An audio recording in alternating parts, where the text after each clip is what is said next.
말씀의 제목은 가서 보고 들은 것을 이라는 제목으로 말씀의 은혜를 나누겠습니다. 가서 보고 들은 것을.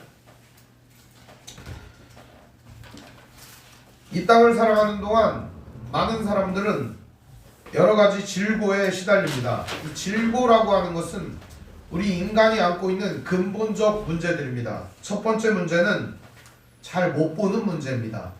우리는 앞날이 어떻게 될지, 우리 한 치 앞이 어떻게 될지 알 수 없는 인생입니다. 두 번째 문제는 내가 하고자 하는 일을 잘 할 수 없다는 거예요. 가고자 하는데도 못 갈 수 있다는 겁니다. 내가 도달하려고 하는 목표에 절대 이룰 수 없다는 겁니다.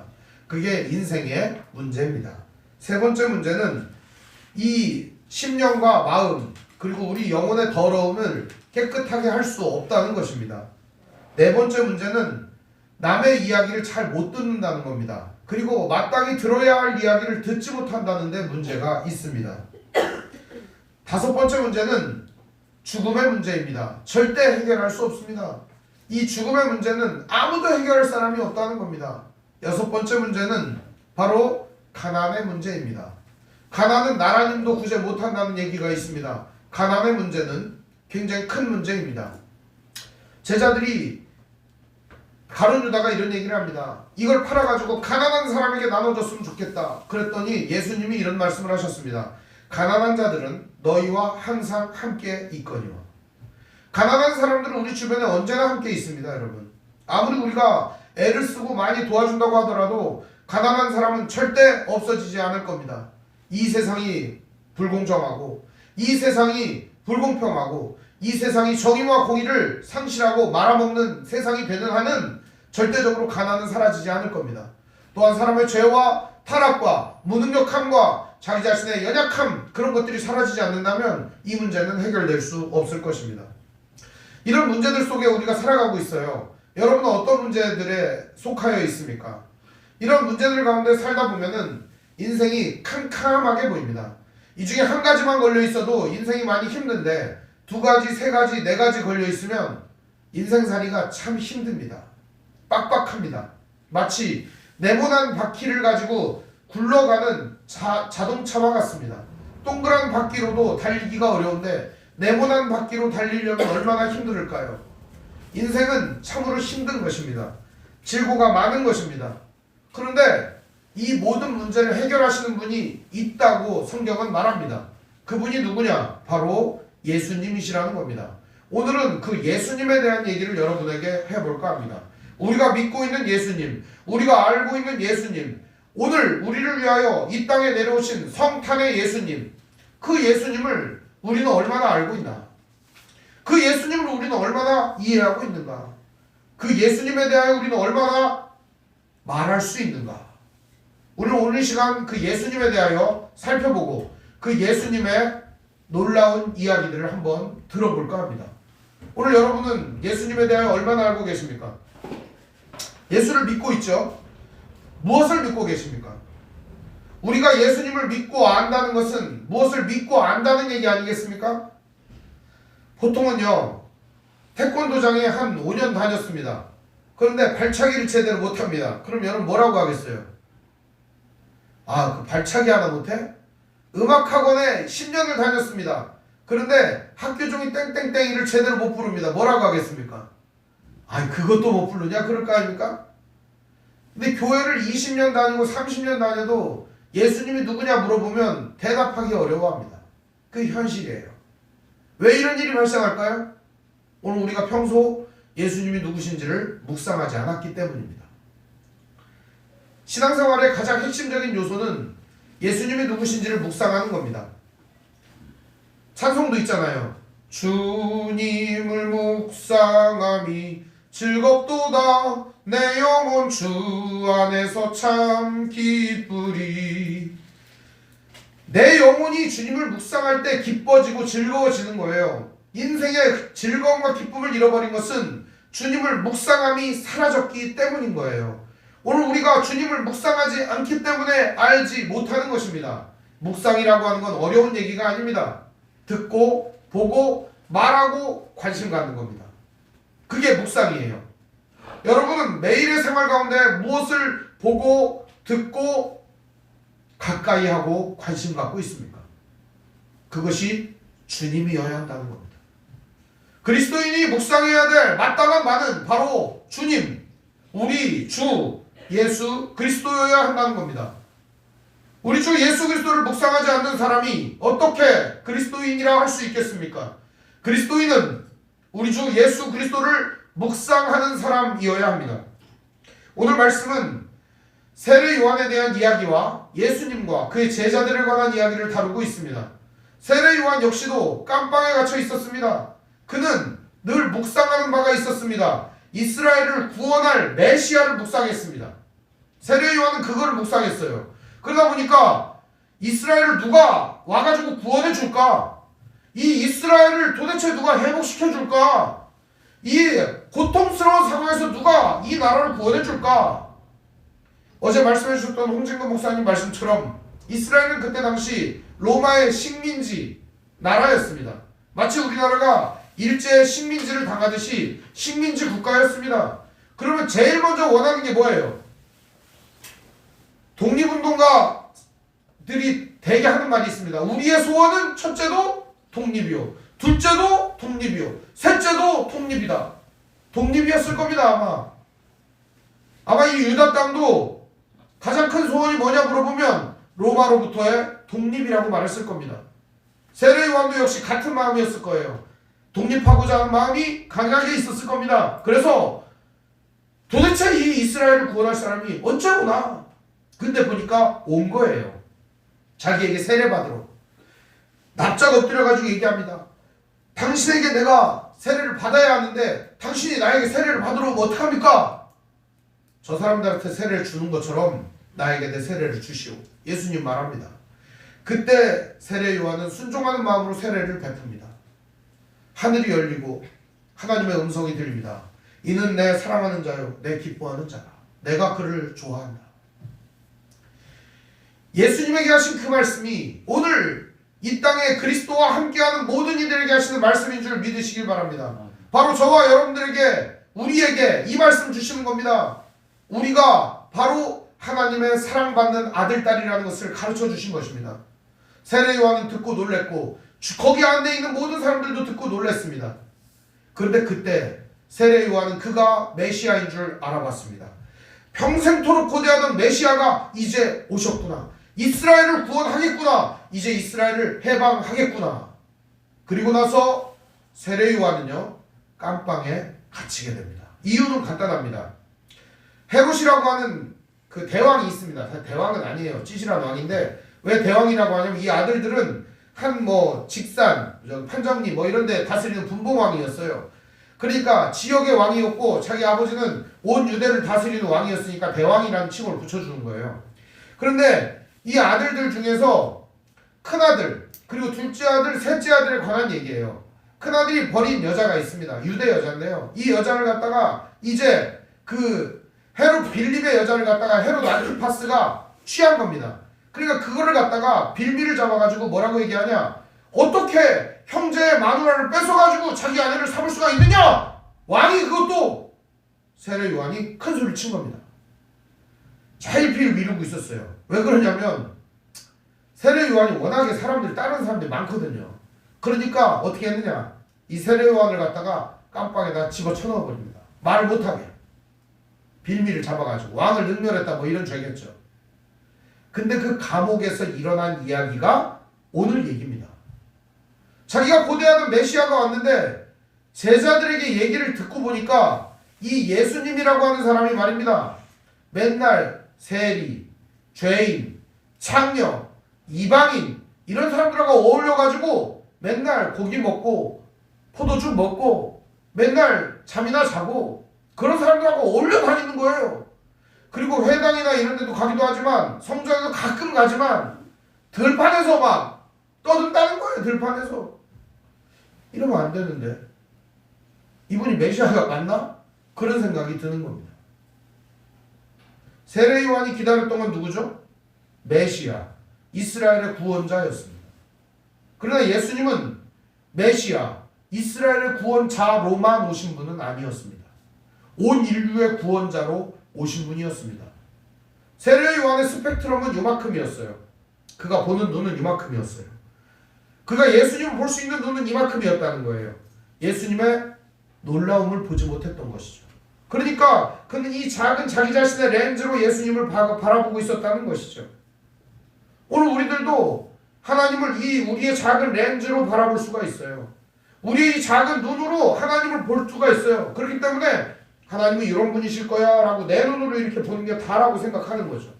그러나 하나님은 우리 눈으로 볼 수 있고 우리 눈으로 이렇게 알 수 있는 그런 분이 아니십니다.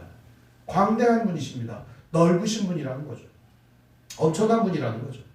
우리의 눈이나 우리의 생각이나 우리의 상상력보다도 크신 분이 하나님이신데 우리는 이 작은 우리의 눈으로 그 하나님을 제한하려고 하는 것이 많다는 것입니다.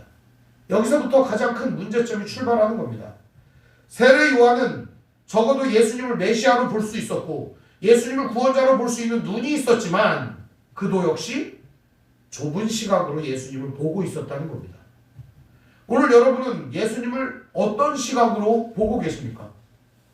적어도 우리는 예수님을 있는 그대로 볼 수 있어야 되지 않겠습니까? 세례 요한의 제자들이 와가지고 주기적으로 왕래하면서 예수님 소식을 알려줬던 것 같아요. 저기 말입니다. 예수님이 오늘은 세리하고 만났습니다. 뭐? 세리하고 왜 만났어? 예수님이 오늘은요 창녀들하고 같이 놀았습니다. 뭐? 예수님이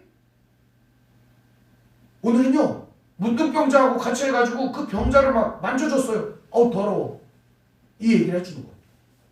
세례 요한이 이 얘기를 듣자마자 하긴 나라를 구해야 될 분이 왜 저러고 있는가 하는 마음이 드는 겁니다.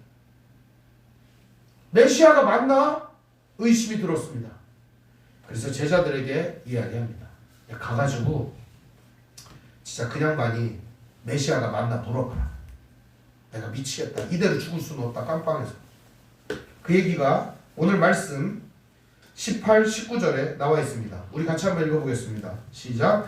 요한의 제자들이 이 모든 일을 그에게 알리니 요한이 그 제자 중 둘을 불러 주께 보내어 이르되 오실 그이가 당신이 오니까 우리가 다른 일을 기다리오리까 하라 하며. 그러니까 당신이 메시아 맞습니까? 아니면 다른 사람이 메시아니까 다른 사람을 기다려야 됩니까? 이런 물어보라는 겁니다. 그러니까 지금 세례 요한은 몸이 다른 거예요. 자기 인생의 사명이 뭐예요? 메시아를 만나는 거 아닙니까? 그리고 그가 오심을 증거하는 게 자기 사명이었는데 이제 자기 인생이 허무해지는 겁니다. 이 메시아가 아니면 큰일 나잖아요. 자기가 지금 감옥에 갇혀 있는데 내 인생 헛되는 거 아닙니까? 세례 요한 그걸 물어보라고 한 겁니다. 제자들은 세례 요한 스승님의 명령을 따라 그대로 가가지고 또 물어보는 겁니다. 자, 그 물어보는 얘기가 20절에 기록되어 있습니다.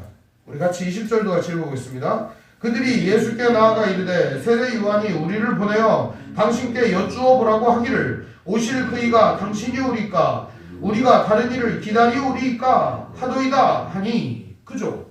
똑같이 물어보는 겁니다. 이걸 왜 두 번 썼을까요? 이 얘기를 그냥 물어봤다 그러면 되는데 이 얘기를 똑같이 왜 두 번을 반복을 했느냐? 이 제자들뿐만 아니라 세례 요한뿐만 아니라 이 땅에 있는 모든 사람들은 예수님이 진짜 메시아일까 아닐까에 대한 물음표가 있었다는 겁니다. 이 물음표가 저는 오늘 우리에게도 있다고 생각해요. 우리에게도. 예수님은 진짜 나의 구원자가 맞는가? 예수님은 온 세상의 구원자가 맞는가? 예수님 진짜 나를 구원하실 분인가? 이거에 대한 물음표가 그들에게뿐만 아니라 세례 요한에게뿐만 아니라 우리에게도 있다고 생각하는 겁니다. 오늘 여러분은 이런 물음표가 없습니까? 오늘 우리에게는 이 물음표가 오늘 예수님의 대답을 통해 해결되었으면 좋겠다는 겁니다. 오늘 예수님은 그 세례 요한의 대답에 대하여 이 인생의 물음에 대하여 답을 주고 있습니다. 그 얘기가 오늘 예수님이 직접 하신 말씀 속에 그의 사역 속에 그의 생애 속에 담겨 있습니다. 이 귀한 말씀이 오늘 우리의 심령 속에 알알이 박혀지기를 원합니다. 사랑하는 성도 여러분, 예수님을 알고 예수님의 뜻을 살펴보고 살아간다는 것은 복된 일입니다. 오늘 그것을 한번 살펴보려고 합니다. 그때 예수님이 뭘 하고 계셨는지 예수님이 하고 계신 장면이 등장을 합니다. 21절에 보면 마침 그때 예수께서 질병과 고통과 및 악기 들린 자를 많이 고치시며 또 많은 맹인을 보게 하신지라. 여기 보면 질병 이런 게 나오잖아요. 이거는 뭐냐면 허약함, 나약함, 육신의 질병을 말하는 겁니다. 고통, 이 말은 미스틱스라는 말인데 채찍, 역병, 즉 압제와 굴레에서 구원한다는 겁니다. 벗어날 수 없는 압제와 굴레에서 구원한다. 또 악함 있죠. 악함. 이 악함은 뭐냐? 포네로스라는 말인데 불행한, 버려진, 내쳐진 그런 존재들. 예수님 그래서 불행하고 악하고 버려지고 내쳐지고 압제당하고 있고 고통당하고 있는 사람들, 질병으로 인하여 신음하고 있는 사람들에게 소망이 되어주신다는 겁니다. 마치 이사야의 말씀처럼 압제당한 자의 멍에를 끌어주고 그들을 해방시켜주고 그들을 자유로 또 그들을 포로된 자에게서 해방시켜 주신다는 말씀이 오늘 응하는 것입니다. 예수님은 그래서 이 모든 사역을 감당하시면서 누구에게나 이거를 널리 전하지 않았습니다. 자기의 사역을 그저 묵묵히 자신의 일을 해나갔을 뿐입니다. 겉으로 드러난 건 뭐였습니까? 요한의 제자들이 말하는 것처럼 그저 세리와 놀아나고 창녀들하고 놀아나고 여기저기 돌아다니면서 그냥 들판에서 말씀이나 전하고 사람들한테 먹을 거나 놀아주고 그런 존재일 뿐이었다는 것이죠.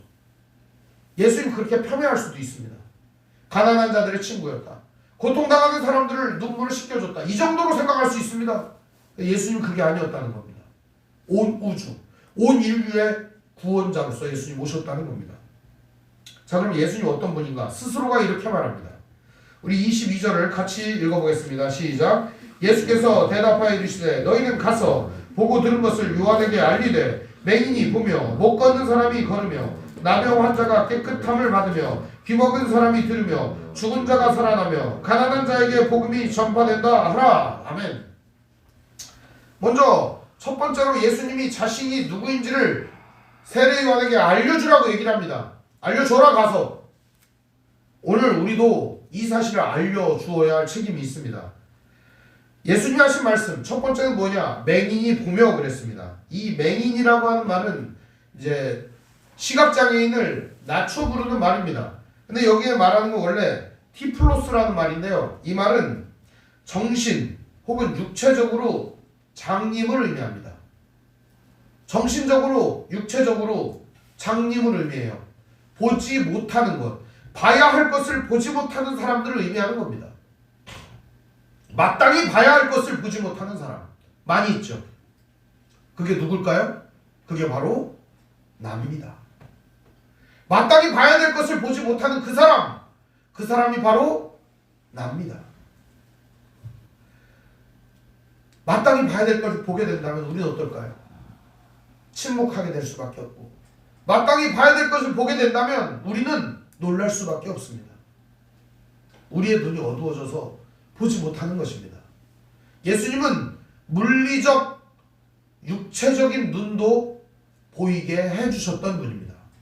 뿐만 아니라 우리의 가리워졌던 눈도 보게 해주시는 분입니다.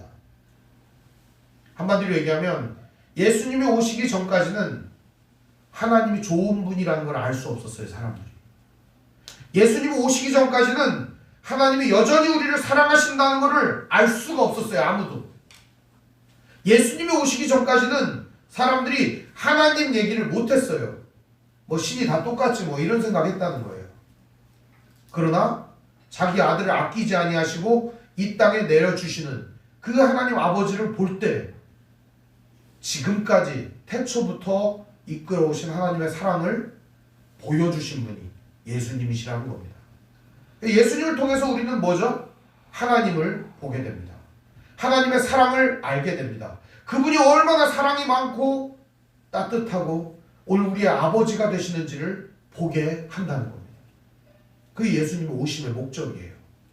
두 번째는 못 걷는 사람이 걷는다. 우리는 목표지가 있어요. 우리 목표 지점이 항상 있어요. 근데 우리가 목표한 지점에 도달할 수 없어요. 물론 목표를 이루는 사람도 있겠지만 우리 인생의 목표를 이루는 사람 거의 없습니다. 우리 인생의 목적이 뭘까요? 생각해보지 않아서 많이 몰라요. 사람들이 자기 인생의 목적지가 어딘지도 모르고 방황합니다. 목적도 없이 방황하는 것이 인생이에요. 그럼 방황하는 인생 속에 유일한 목적지가 어딜까요? 아버지의 품입니다. 하나님 아버지의 품. 하나님 아버지의 품이 목적지라는 걸 가르쳐준 분이 예수님이시죠. 그뿐만이 아닙니다. 오늘 우리들을 이 초라하고 부족한 상태에서, 연약한 상태에서 그냥 천국에다가 집어넣는 게 예수님의 목적이 아니에요. 하나님의 목적이 아니에요. 우리를 그리스도 예수의 장성한 분량이 충만한 데에 이르게 하시는 게 목적이에요.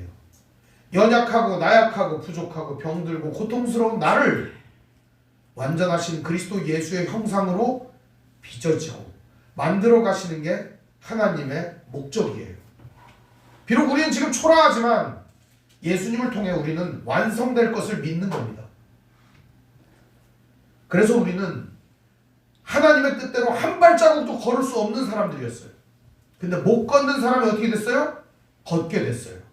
진짜 안진뱅이가 걸어가는 역사도 예수님이 일으키셨지만 진정한 역사는 뭐냐? 무능력하고 무기력하고 주저앉아 있는 우리들을 하나님의 의로운 존재로 한 걸음씩 뚜벅뚜벅 걸어가서 결국에는 하나님이 완성시키실 거라는 거죠.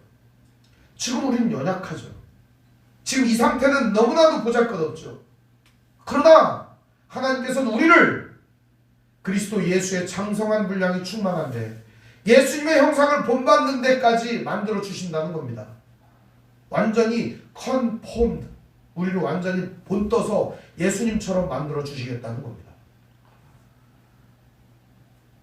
세 번째는 나병 환자가 깨끗함을 받는 얘기를 하고 있습니다. 여러분, 나병 환자는요, 두 가지 특징이 있습니다. 첫째는 감각이 없다는 겁니다. 감각이 없어요. 불에 이렇게 손을 대고 있잖아요. 지글지글 이런 고기 타는 냄새가 나도 몰라요. 그게 나병 환자예요. 감각이 없어요. 손가락이 다 없어질 때까지도 몰라요. 여기가 골마 썩어 들어가도 아픔은 몰라요. 두 번째 특징이 뭐냐? 나병 환자는 더럽다는 거예요. 고름과 진물과 온갖 종류의 냄새 때문에 더럽다는 거예요. 소록도에 한번 간 적이 있습니다. 어릴 때 소록도 봉사를 자주 갔습니다. 근데 거기 봉사를 하러 가면은 느끼는 게 눈물과 한숨뿐이에요. 절망적인 땅이에요. 그냥. 근데 더 심각한 건 뭔지 압니까? 그들도 무감각하고 더럽고 냄새 나잖아요? 그 소록도 밖에 있는 사람들은 그들의 아픔과 고통에 더 무감각하고 더 냄새나는 짓을 하고 있었다는 거예요. 오늘 예수님이 이 나병 환자를 고쳐주셨습니다. 뿐만 아니라 죄에 대하여 무감각하고 더러운 것에 무감각했던 우리들을 치유하시는 분이라는 겁니다. 이제 예수 그리스도를 믿게 되면 어떤 일이 일어나느냐? 죄에 대해서 민감해집니다. 아, 이거 죄구나. 이거 해서는 안 되겠구나. 죄에 대해서 민감해집니다. 감각이 살아나요. 두 번째는 우리가 가지고 있었던 더러움, 여기서 해방될 수 있습니다. 예수님께서 우리들을 보혈의 피로 씻으셔서 깨끗하게 해주시기 때문입니다. 죄로부터 우리를 해방시켜 주시는 것입니다. 오늘 죄가 우리를 지배하지 않도록 예수님께서는 우리를 이끌어 가시는 것입니다. 네 번째는 귀먹은 사람이 듣는 얘기를 하고 있습니다. 귀먹은 사람이라고 하는 건 참 안 좋은 표현이죠. 청각장애인이죠. 근데 여기 말하는 귀먹은 사람은 완전히 들을 수 없는 사람을 말합니다. 코포스를 말합니다. 코포스. 이 말이 무슨 말이냐? 듣지 못하고 말하지 못하다. 농인을 말하는 겁니다. 근데 이 농인들 말고도 그냥 아예 듣지 못하고 말하지 못하는 사람의 귀를 듣게 하고 말하게 하신 예가 엄청나게 많이 있습니다. 예수님은. 이런 물리적인 역사 말고도 지금까지는 사람들이 하나님이 우리를 사랑하신다는 얘기를 들은 적도 없어요. 하나님이 우리를 위하여 이 지금까지 놀라운 역사를 이루셨다는 얘기를 들은 적이 없어요. 하나님이 지금까지 우리를 포기하지 않으시고 지금까지 사랑하고 계신다는 얘기를 들어보지 못했어요. 예수님이 오시면서 이 얘기가 들린 거예요. 한마디로 얘기하면 그전까지는 하나님에 대하여 귀를 딱 막고 있던 우리들에게 이 귀가 열려버리는 거예요. 하나님의 소리가 들리는 거예요. 하나님이 어떤 분이신지 들려지는 거예요. 그렇게 되면 우리의 귀가 열리니까 마음도 열리고 우리의 심령도 열리지 않겠습니까? 귀가 열리니까 뭣도 하게 돼요? 말도 하게 되는 겁니다. 입도 열리게 되는 겁니다. 우리가 들은 말을 갖다가 전하게 되는 것입니다. 이전까지는 하나님 말씀 들을 수 없었어요. 오늘 여러분 지금 하나님 말씀 듣고 있습니다. 이전까지 하나님 말씀 잘 듣고 계셨습니까? 우리가 예수를 믿기 전까지는 하나님 말씀이 뭔지를 모르고 살았어요. 예수를 믿은 다음부터 우리는 하나님의 말씀이 들리고 그 말씀을 전하게 되는 겁니다.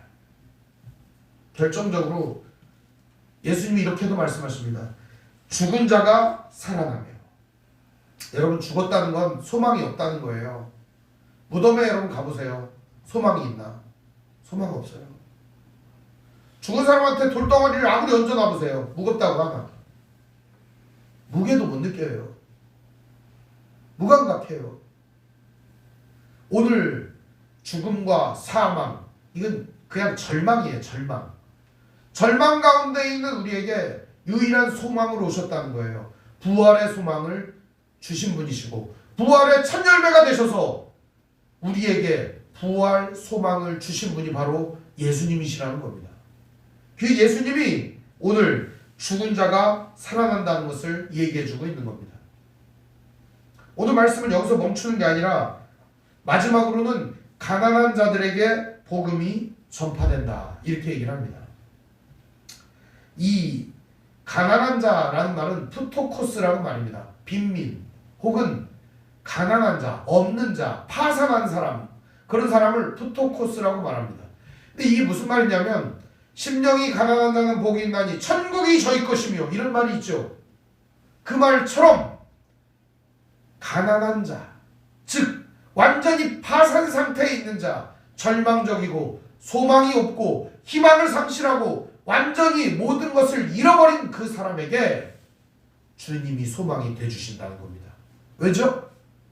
맹인이 눈을 뜨고 보지 못하는 자가 보게 되고 듣지 못하는 자가 듣게 되고 걷지 못하는 자가 이제 주님의 뜻대로 걸어갈 수 있고 이제는 아무것도 알지 못하고 아무것도 듣지 못했던 그 사람이 하나님의 말씀을 듣게 됩니다. 더러웠던 사람들, 죄로 인하여 엉망진창이었지만 깨끗하게 됩니다. 애들이 어릴 때는 장난을 칩니다. 얼마나 심한 장난을 치느냐? 밀가루를 꺼내가지고 막 뒤집어 쓰고 막 장난을 칩니다. 근데 가루만 장난치면 괜찮아요. 거기에다가 뭐를 껴주면 힘들어질까요? 예, 물을 껴주고 장난을 넣으면 힘들어집니다. 그때부터 빨래도 힘들어지고 힘들어집니다. 근데 그런 애들이 한 20살 되면 그런 짓을 할까요? 안 할까요? 왜 안 하죠? 더럽다는 걸 아는 겁니다. 먹는 걸로 장난치면 안 된다는 걸 알게 되는 거예요. 우리도 마찬가지입니다. 그전까지는 몰라요. 알게 되는 겁니다. 가난한 자들에게 복음은 뭘까요? 한번 생각해 보세요, 여러분. 가난한 자에게 복음은 뭐예요? 부자 된다는 거 아닙니까? 지금 내가 엄청 가난해요. 근데 제일 큰 기쁜 소식은 뭐예요? 부자 된다는 거 아닙니까? 그런데 가난한 자에게 더 기쁜 소식이 뭔 줄 압니까? 그것은 바로 네가 왕의 자식이라는 겁니다. 신분과 계급과 삶이 해결되는 겁니다. 보통 가난한 사람이 부자가 되면 뭐라고 그래요? 졸부라 그러죠. 졸부가 되면 사람들이 욕을 합니다. 무식한 게 돈만 많다고. 그래서 이 사람들이 교양을 쌓습니다. 그럼 그 사람들 뭐라고 하죠? 욕심꾸러기 돈만 많은 그런 놈들이라고 말합니다. 그래서 이 사람들이 자기 못 놀리게 하려고 뭘 가져요? 힘을 갖습니다. 파워를 갖게 돼요. 이 사람 뭐라 그래요? 센 사람이라고 하죠. 아우 잘 사는 사람이라고 하죠. 그럼 그 사람 행복할까요? 절대 행복하지 않습니다. 오늘 제가 칼럼에도 썼는데 인간에게는 3가지 문제점이 있습니다. 첫 번째 문제는 물질의 문제입니다. 이건 노력하면 어느 정도 해결할 수 있어요. 두 번째 문제는 파워의 문제입니다. 그것은 어떻게 보면은 우리가 노력하면 어느 정도 해결 볼 수 있어요. 그것은 어떻게 보면 인간관계 같은 이런 문제 속에 있거든요. 내가 주도권을 쥐고 내가 파워를 가지게 되면 인간관계 문제 어느 정도 해결이 납니다. 마지막으로 가장 큰 문제는 자기 자신에 관한 문제입니다. 절대 해결나지 않습니다. 내 개인의 문제는 절대 해결나지 않아요. 오늘 이 말씀을 예수님은 세례 요한에게 던져주셨습니다. 근데 과연 세례 요한에게만 던져주신 말씀이냐 이겁니다. 아닙니다. 오늘 인생의 의문점과 퀘스천을 가지고 있는 우리들 모두에게 예수님은 이 말씀을 주시는 것입니다.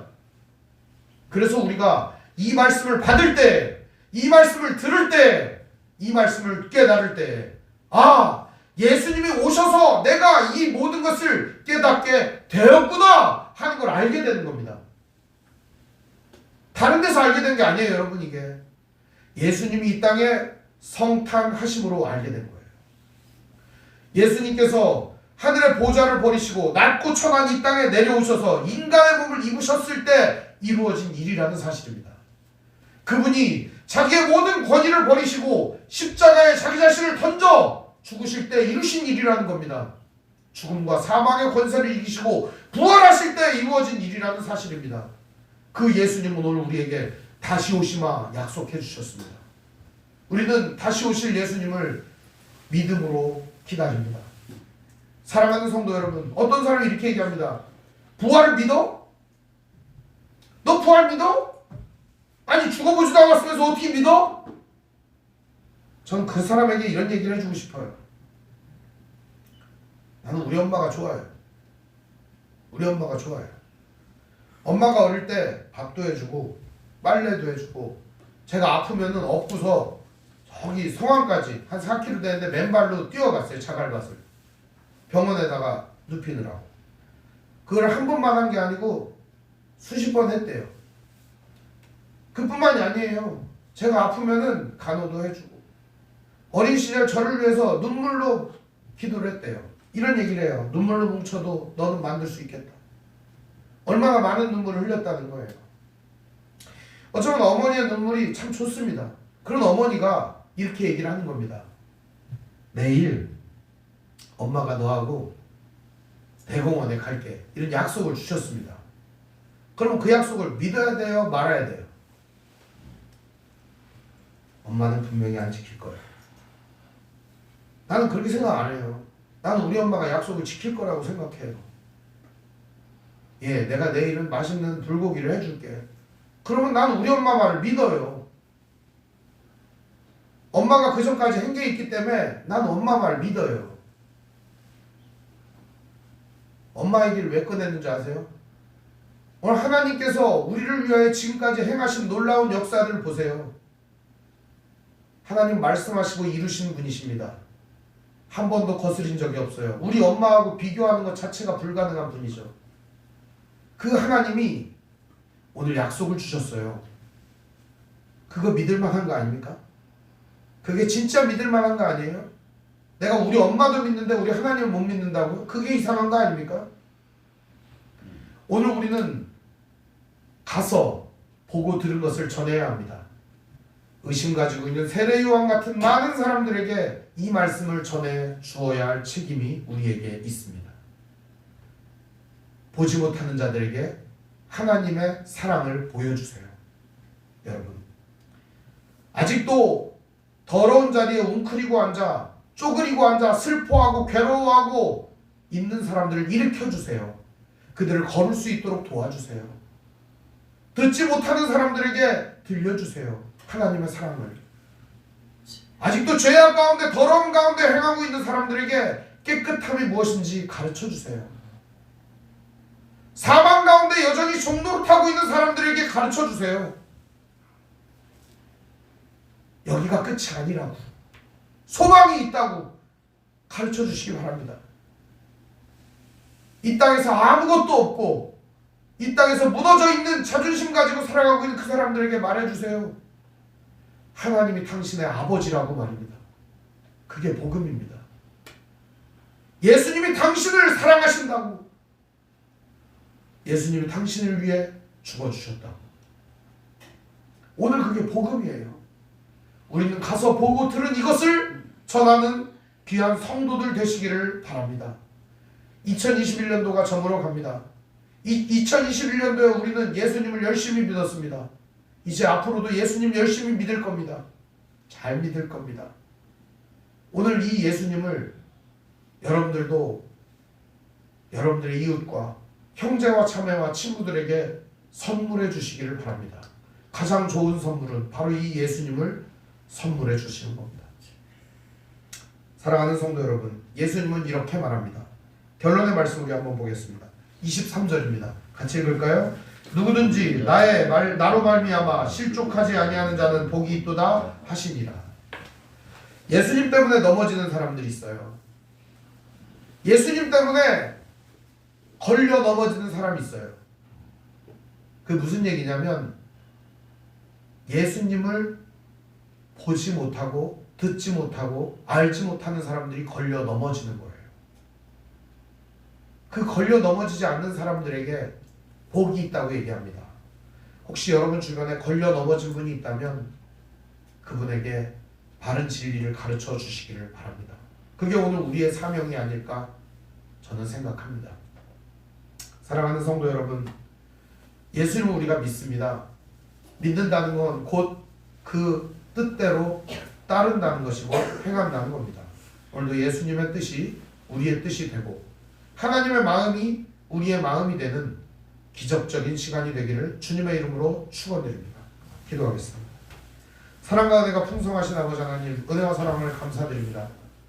주어진 말씀과 뜻 가운데 헌신하며 순종하며 나아가는 귀한 성도들에게 은혜를 더하여 주시고 오늘도 보고 들은 말을 가서 전할 수 있도록 역사하여 주옵소서.